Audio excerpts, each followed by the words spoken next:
आज की क्लास में हम लोग पढ़ेंगे क्लास 10th की बायोलॉजी के बारे में। तो क्लास 10th का जो बायोलॉजी है, इसका पहला चैप्टर जो है उसका नाम है जैव प्रक्रम, जिसे इंग्लिश में क्या कहते हैं, लाइफ प्रोसेस कहते हैं। ठीक है, तो लाइफ प्रोसेस चैप्टर हम क्या करते हैं, स्टार्ट करते हैं। और आपको एक तरफ से सिस्टमेटिक ढंग से आपको वीडियो पर डे आपको मिल जाएंगे, आपको वीडियो हर रोज़ मिल जाएंगे। तो इस चैनल से आप जुड़े रहिए, आपको अच्छे से अच्छे कंटेंट मैं देने का प्रयास करूँगा और बेटर से बेटर पढ़ाने का प्रयास करूँगा। तो हमारे चैनल को अगर आप सब्सक्राइब नहीं किए हैं तो प्लीज़ हमारे चैनल को सब्सक्राइब कर लें और वीडियो को अधिक से अधिक शेयर करें। तो चलिए वीडियो को स्टार्ट करते हैं। तो आज का जो हमारा टॉपिक है वो क्लास 10th बायोलॉजी का क्या है, जैव प्रक्रम, जिसको इंग्लिश में क्या कहते हैं, लाइफ प्रोसेस कहते हैं। क्या कहते हैं, लाइफ प्रोसेस कहते हैं। तो जब जैव प्रक्रम चैप्टर है तो पहले हमें जैव प्रक्रम के बारे में ही समझ लेते हैं कि जैव प्रक्रम कहते किसे हैं। ठीक है, तो चलिए इसकी परिभाषा की तरफ देखते हैं कि जीवों के शरीर में होने वाले सभी क्रियाएं, वे सभी क्रियाएं जो जीवों को जीने में क्या बनाते हो, सक्षम बनाते हैं, उसे क्या कहते हैं, जैव प्रक्रम कहते हैं। मतलब ये कि कोई भी ऑर्गेनिजम्स हो, ठीक है, बट वो लिविंग्स होना चाहिए, नॉन लिविंग्स नहीं। लिविंग ऑर्गेनिजम्स में क्या होता है, वे सभी क्रियाएं जो जीवों को जीने में क्या बनाते हो, सक्षम बनाते हो, सफल बनाते हो, ऐसी क्रिया को क्या कहते हैं, ऐसी क्रिया को जैव प्रक्रम कहते हैं। जैसे क्या है, पोषण, संवहन, उत्सर्जन, श्वसन आदि।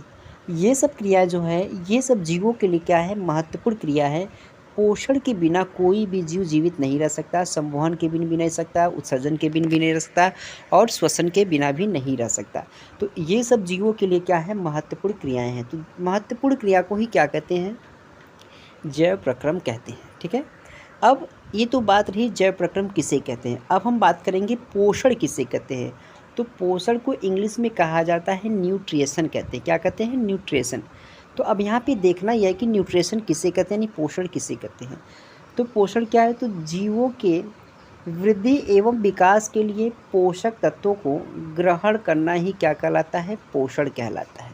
मतलब कोई भी जीव है, आपको पता होना चाहिए कि किसी भी प्रकार का जो ऑर्गेनिजम्स या किसी भी प्रकार का जो जीव है, उस जीव के वृद्धि एवं विकास के लिए किसकी ज़रूरत पड़ती है, तो वृद्धि एवं विकास के लिए पोषक तत्वों को क्या करना है, पोषक तत्वों को ग्रहण करना क्या कहलाता है, पोषण कहलाता है। ठीक है, तो पोषण किसे कहते हैं, तो जो पदार्थ वृद्धि एवं विकास के लिए मदद करता है और उसको हम क्या करते हैं, ग्रहण करते हैं, तो उसे क्या कहते हैं, पोषण कहते हैं। अब सवाल उठता है कि पोषण को तो समझ में आ गया कि जीवों के वृद्धि एवं विकास के लिए पोषक तत्वों को ग्रहण करना क्या कहलाता है, पोषण कहलाता है। बट मन में एक डाउट्स बना होगा कि ये पोषक तत्व क्या है, क्योंकि अभी मैंने बताया कि पोषक तत्व को ग्रहण करना। अब सवाल ये कि पोषक तत्व कहते किसे हैं। तो चलिए इसके बारे में देख लेते हैं कि पोषक तत्व होता क्या है। बेसिकली अगर हम पोषक तत्वों के बारे में बताएं तो पोषक तत्व में हम बता सकते हैं कि ऐसे पदार्थ जो शरीर के संचालन में हमें ऊर्जा प्रदान करते हैं, उसे क्या कहते हैं, पोषक तत्व कहते हैं।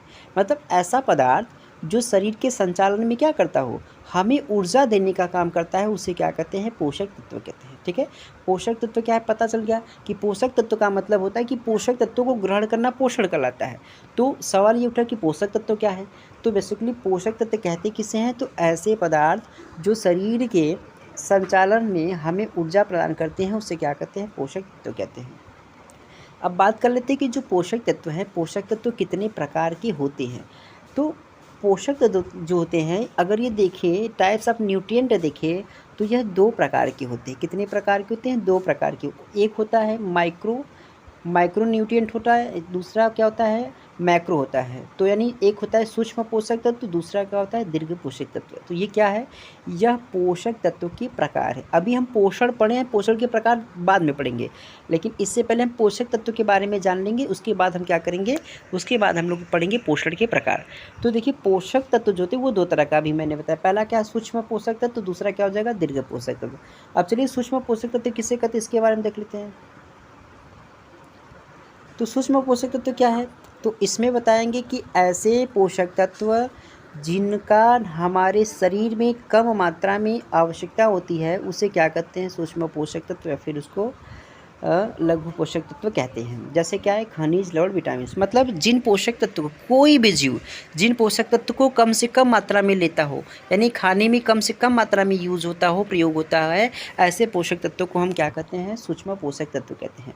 अब जैसे नमक है, तो नमक जो है, नमक ये भी एक प्रकार का पोषक तत्व है। तो क्या नमक को हम लार्ज अमाउंट में लेते हैं? नमक को हम ज़्यादा मात्रा में थोड़ी ना लेते हैं, नमक को हम कम से कम मात्रा में लेते हैं। अब दूसरा क्या है, विटामिन से, तो विटामिन को भी ज़्यादा मात्रा में नहीं लेते हैं, खनिज को भी ज़्यादा मात्रा में नहीं लेते हैं। तो जिन पोषक तत्वों को हम कम से कम मात्रा में लेते हैं, ऐसे पोषक तत्वों को क्या कहते हैं, सूक्ष्म पोषक तत्व कहते हैं। ठीक है, अब हम बात करेंगे दीर्घ पोषक तत्व के। तो ऐसे पोषक तत्व जिनका हमारे शरीर में अधिक मात्रा में आवश्यकता होती है, उसे क्या कहते हैं, दीर्घ पोषक तत्व कहते हैं।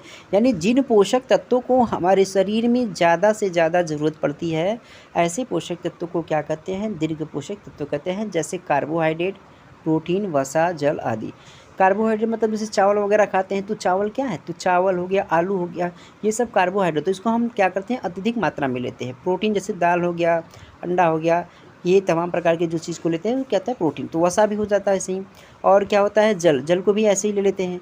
तो जल भी, इन सभी चीज़ों को हम क्या करते हैं, इन सभी चीज़ों को हम ज़्यादा मात्रा में क्या करते हैं, तो ज़्यादा मात्रा में ग्रहण करते हैं। तो जिन पोषक तत्वों को हम ज़्यादा मात्रा में लेंगे, उसे क्या कह देंगे, उसे दीर्घ पोषक तत्व कह देंगे। ठीक है, आई होप कि आपको वीडियो समझ में आ रहा होगा। जो टॉपिक आपको ना समझ में, तुरंत आप कमेंट बॉक्स में लिख करके तुरंत कमेंट करिए। अब हम लोग पढ़ेंगे पोषक तत्व के घटक, यानी कंपोनेंट्स ऑफ न्यूट्रिएंट्स। पोषक तत्व के कौन कौन से घटक होते हैं? तो जो पोषक तत्व होते हैं, पोषक तत्व के निम्नलिखित घटक होते हैं। पहला क्या है, जैसे कार्बोहाइड्रेट है, प्रोटीन है, वसा है, विटामिन है, खनिज है, जल है। तो ये जो होते हैं, इन्हीं सब चीज़ों से मिलकर के किसका फॉर्मेशन होता है, न्यूट्रिएंट का क्या होता है, फॉर्मेशन होता है। यानी पोषक तत्व के जो घटक है, पोषक तत्व किन किन चीज़ों से बना होता है, तो कार्बोहाइड्रेट से बना होता है, प्रोटीन से बना होता है, वसा से बना होता है, विटामिन से बना होता है, और खनिज लवण से बना होता है, जल से बना होता है। ये सब क्या है, तो ये सब पोषक तत्वों के क्या है, घटक हैं। ठीक है।